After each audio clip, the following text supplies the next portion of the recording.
Nous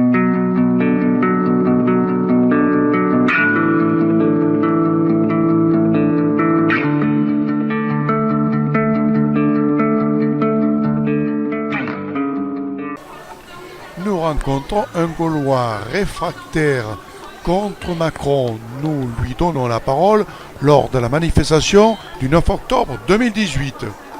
Gaulois, qu'est-ce qui se passe? Les Gaulois sont de sortie? Eh bien oui, les réfractaires, quand on leur pique des sous, ils sont de sortie. Ils en ont marre qu'on pique toujours des sous aux mêmes et qu'on en laisse à ceux qui en ont le plus. Qu'on redonne à ceux qui en ont le plus, du moins. Oui, tout à fait. Il s'est attaqué aux chômeurs, il s'est attaqué aux retraités, il s'attaque aux jeunes aussi avec les APL, voilà. Donc c'est une réaction, bon enfant, mais bon, sérieuse quand même. Oui. Non mais c'est bien parce qu'il a parlé justement des Gaulois réfractaires. C'est comme ça, c'est réfractaire comme ça. Ils sont contre le changement. Je ne suis pas contre le changement, mais je suis contre la continuité justement, leur changement qu'ils nous proposent depuis 50 ans, où c'est toujours la même chose, où c'est toujours aux petits à qui on pique des sous et aux gros à qui on en donne. Si vous voulez, ça c'est pas du changement, c'est la même politique depuis des années. Justement, on l'a élu pour faire du changement, pour qu'il y ait quelque chose, en profondeur et améliorer peut-être aussi les conditions des moins riches. Moi, personnellement, ça va très bien, mais je pense qu'il y en a qui sont dans la merde. Donc, vous êtes déçus un peu les uns les autres d'avoir voté pour lui et puis qu'il n'apporte pas vos espérances. Il a 5 ans pour bosser, mais c'est mal parti là. Il faut qu'il redresse la barre.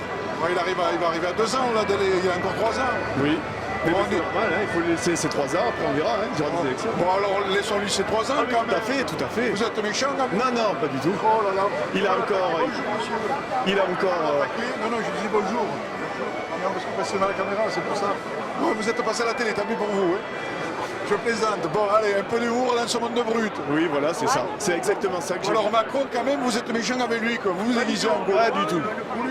Vous lui faites un pied de nez, en disant quoi. Écoutez, César se prend pour Jupiter, il n'y a pas de raison que je ne me prenne pas pour un Gaulois. Ouais, mais laissons-lui les pleins pouvoirs quand même, il profite là. À quel âge il a? 42 balais, un peu à peu près.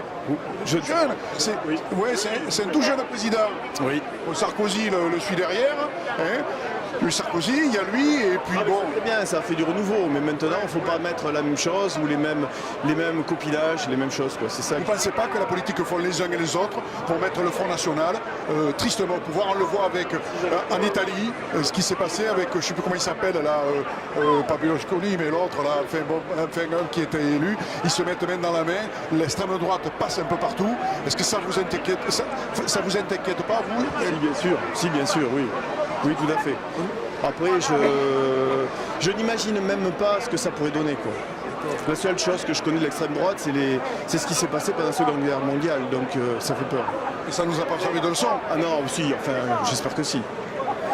Ben apparemment, vu la montée, les résultats, oui. Les résultats avaient la montée un peu partout en Europe, oui. Tristement. Mais oui, mais bon, là... Qu'est-ce que vous voulez que je vous dise? Je n'ai pas une boule pour... Non. Non, mais est-ce que ce n'est pas la cause désastreuse? Et puis la jeunesse qui ne croit plus aux hommes politiques, qui n'ont plus confiance en la politique. Les vieux aussi.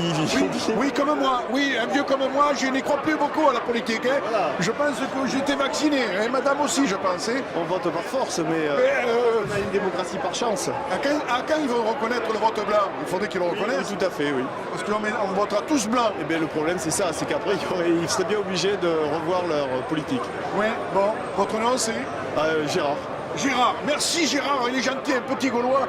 Gérard qui nous a rejoints, c'est un Gaulois, la Gaule est de sortie. Alors on n'est pas tous habillés comme lui, mais bon, on a quand même un grand espoir que Macron vous voyez et vous dit enfin j'ai rencontré un Gaulois. Et alors le coup de traverser la rue pour trouver du boulot, moi j'ai traversé 50 000 rues, j'ai pas trouvé de boulot. Hein. Bon, il faut lui demander quelle est la rue qu'il faut prendre. Il n'a pas donné le plan pour aller prendre la bonne rue. Bon, je fais un peu du bout. C'était possible dans les années 70, mais aujourd'hui c'est beaucoup plus difficile. C'est plus difficile. C'est pas la même chose. Oui. Vous êtes quoi, retraité? Oui, retraité. Bon, alors deux retraités qui se rencontrent, qu'est-ce qui se rencontre d'histoire de retraités? Voilà. Allez, merci Gérard, c'est gentil à toi.